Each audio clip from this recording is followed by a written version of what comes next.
Dominique Strauss-Kahn faces serious charges: attempted rape, criminal sexual assault, and unlawful imprisonment of a maid in a New York City hotel. His arraignment has been delayed a day after he agreed to forensic testing requested by police. This is all according to his attorney. For more perspective on developing events, we bring in Richard Falkenrath. Richard is a friend of ours here on the Inside Track, Bloomberg contributing editor. He is also a former deputy commissioner for the New York City Police Department, former deputy Homeland Security assistant under George W. Bush. Richard, thanks for coming in to talk to us about these events over the weekend. Dominique Strauss-Kahn agreeing to the forensic testing. Does this imply that he at least believes in his own innocence, or is this just procedural? I think it's procedural. The judge has the authority to order it involuntarily, and so it probably made sense for him and his lawyers to say he's doing it consensually. What about the idea that there were other witnesses, or is this just a he said, she said? Because by some reports, the woman that he allegedly attacked ran down to the hotel lobby, was in the lobby, we have to assume upset if this incident is as we believe it to be. So there probably were other witnesses, right? Well, maybe not of the assault, but of the aftermath of the assault. And these sort of factors will make a big difference in how the police decide to pursue him as he's trying to leave the country. There was evidence that he made a hasty flight to the airport, getting on this flight.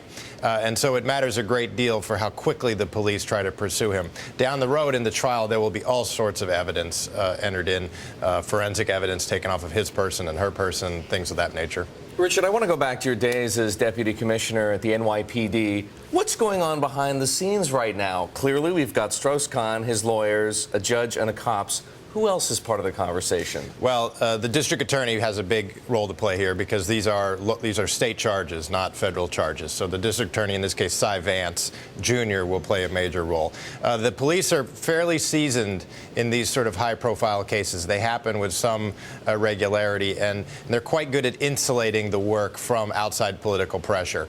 And so it really, if anyone were to try to make any calls on his behalf or intervene, that will go over very badly.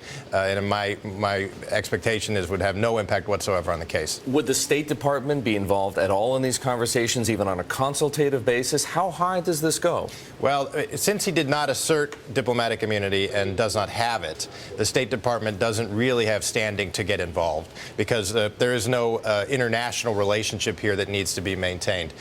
So I think they would try to stay away from it, and basically everyone is going to want to keep this at arm's length, let the criminal justice process do its work, not be perceived as interfering in any way. You mentioned the political context here. Does it matter that Dominique Strauss-Kahn apparently was in New York on personal business and not state and or IMF business? Yes, if he possesses a diplomatic passport, he theoretically could have asserted diplomatic immunity, in which case the police are obliged to call a 24-hour hotline that the State Department maintains to determine whether he is in fact covered by immunity. And if he were covered by immunity, they would have to then release him.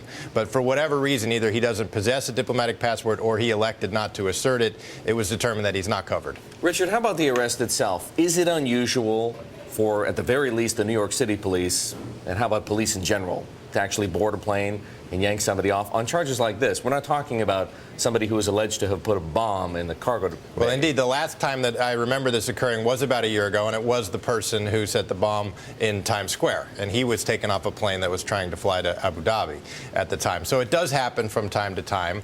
It is a pretty big deal. It's a fairly aggressive move on the part of law enforcement. But they had evidence of a violent assault that had just occurred and evidence that this person was fleeing the country. And in that case, these sort of actions are warranted. How much pressure is the NYPD under right now, given how high-profile Dominique Strauss-Kahn is? Well, clearly there's a media circus going on right now. You see that at the arraignment today. The NYPD is used to this, and there are high-profile cases happening in New York City all the time.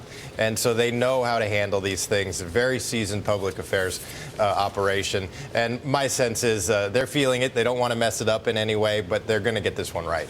Richard, thanks so much. Richard Falkenrath joining us, a Bloomberg contributing editor, our friend here on the Inside Track.